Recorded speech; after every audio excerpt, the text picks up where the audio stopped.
आज मंत्रिमंडळाची महत्त्वाची बैठक आहे। दुपारी 12 वाजता ती होणार आहे। मराठा कुणबी जीआर नंतर ओबीसी समाज आक्रमक झालेला आहे, यावरती चर्चा होण्याची शक्यता आहे।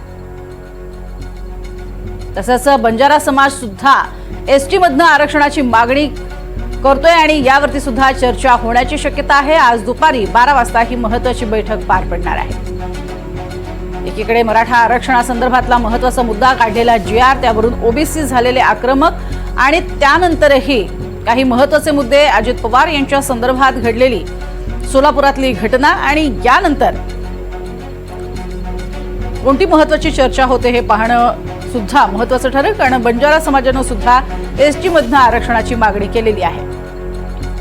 त्यामुळे आज होणाऱ्या या बैठकीमध्ये मंत्रिमंडळ बैठकीतले कोणते कोणते महत्त्वाचे निर्णय समोर येतात, मराठा कुणबी जीआर, ओबीसी समाज आक्रमक झालेला आहे, त्या संदर्भातही चर्चा होण्याची शक्यता आहे। अधिक माहिती घेऊयात, सागर कुलकर्णी आमचे प्रतिनिधी आपल्या सोबत आहेत। सागर, कोणकोणते महत्त्वाचे मुद्दे आजच्या बैठकीतले? प्रशासकीय कामकाजाच्या संदर्भातले काही विभागाचे, म्हणजे जर पाहिलं तर महसूल, तसंच नगर विकास आणि विधी व न्याय विभागाच्या काही महत्त्वाच्या विषयांची चर्चा होणार आहे।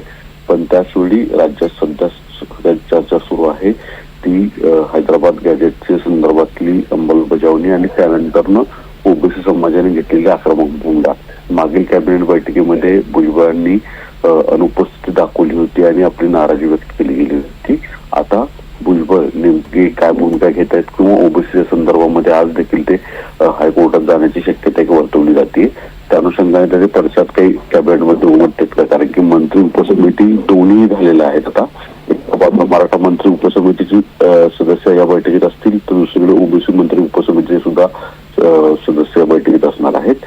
ओबीसीवर अन्याय होणार नाही असं वारंवार राज्यातले काही मंत्री, विशेषतः ओबीसी मंत्री समितीचे अध्यक्ष असणारे बावनकुळे सांगतायत। पण त्यांनी देखील चंद्रशेखर बावनकुळे यांच्या विधानानंतर सुद्धा छगन भुजबळ असोत किंवा काही इतर मंत्री मात्र बाहेर सार्वजनिकरित्या ओबीसीवर मात्र अन्याय होतो असं भाष्य करतायत। याच्या सुद्धा काही पडसाद उमटतात का हे देखील पाहणं गरजेचं असणार आहे। नक्कीच, तुर्तास धन्यवाद सागर या संपूर्ण माहितीसाठी। तर आज दुपारी ओबीसी नेत्यांची बैठक होणार आहे। ओबीसी विकास मंत्री सावे यांच्या उपस्थितीमध्ये ही बैठक पार पडेल। ओबीसी नेते बबनराव तायवाडे यांच्यासह इतर नेते उपस्थित असणार आहेत। त्यामुळे ओबीसी विकास मंत्री अतुल सावे यांच्या सोबत एक महत्त्वाची बैठक ओबीसी समाजाची पार पडणार आहे। आज दुपारी ओबीसी नेत्यांची ही बैठक पार पडेल आणि या बैठकीमध्ये तायवाडे स्वतः उपस्थित असणार आहेत। मंत्री अतुल सावे यांच्या उपस्थितीत बैठक होईल।